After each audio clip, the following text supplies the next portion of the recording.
没有，我就觉得就是从以前到现在有很多故事，其实都影响了我人生。然后可是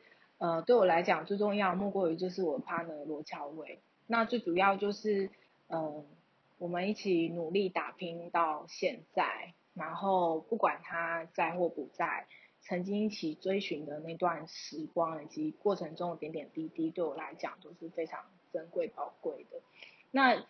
如果说要有什么就是特别影响我的小故事，其实我觉得都是，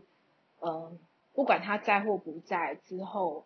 生活中面临到的各种小事情，都会让我，嗯，把这些之后遇到的事情跟我们曾经一起共同追逐的理想连接在一起。对，就是我印象中就最深刻的是，因为其实以前罗乔还在的时候，就是我从来都没有自己一个人出国过，就是从以前到现在，我们都是两个人一起出去，就是带货也好，参展也好。然后他离开之后，我因为下北泽世代的关系，所以我就必须要一个人很勇敢的去带着这些书，然后到各国去参展。那印象中最深刻的是前几年我第一次去亚洲以外的国家，就是其实讲这样也不知道是不是觉得有点丢脸，但是我以前我都没有去过亚洲以外的国家，因为我们主要 focus 在日本啊、香港、中国跟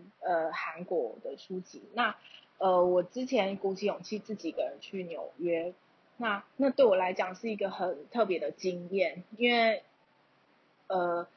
以前跟 partner 一起的时候，就是什么都很勇敢，觉得什么都无所畏惧。那自己一个人之后，就会担心说啊，那英文不好啊，这样怎么办？但 anyway，就是那一次我自己一个人去参加纽约书展，那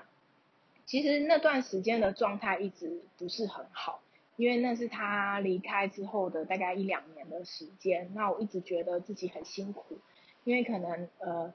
自己内在的一些挣扎，那跟品牌跟对于众人的眼光的一些挣扎。那那一次去书展的时候，其实我比较没有花太多的心力 focus 在书展这个事件上面，我比较多的是自己一个人就是去纽约这个城市走走。那印象中很深刻是有一次，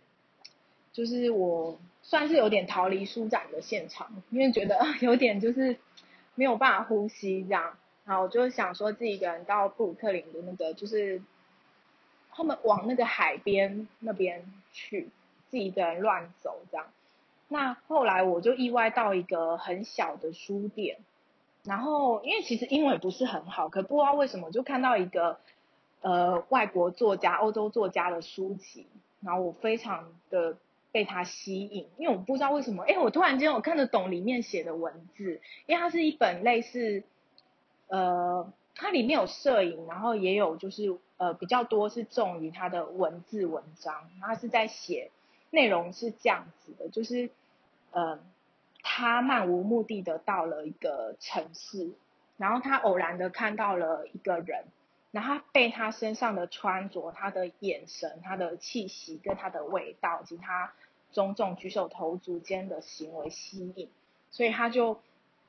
默默的开始跟着那个人的后面，就不让他发现这样。然后里面就开始描述到说，那个人他可能到哪里，然后非常匆忙的跟哪个人做了交谈，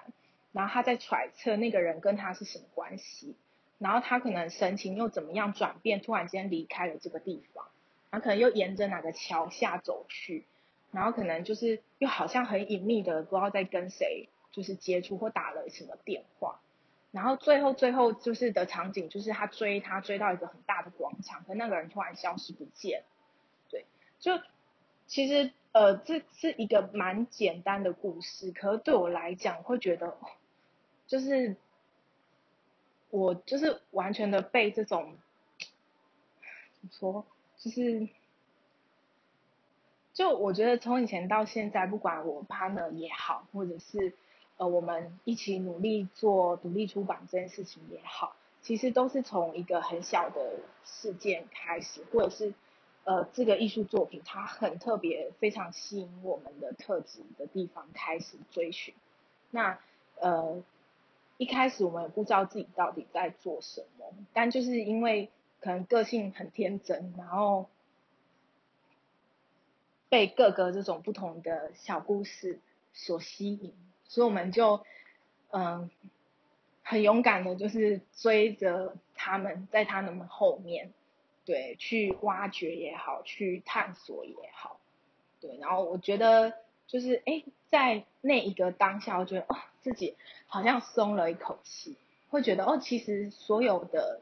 努力都只是因为来自于我们的天性，就是我们呃对时时刻刻保持了对事物的好奇，然后并且会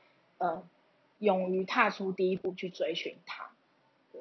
然后就不知道为什么，就是你刚刚问那问题的时候，就我脑子里面一直就是出现这一段，就是之前碰过的小故事。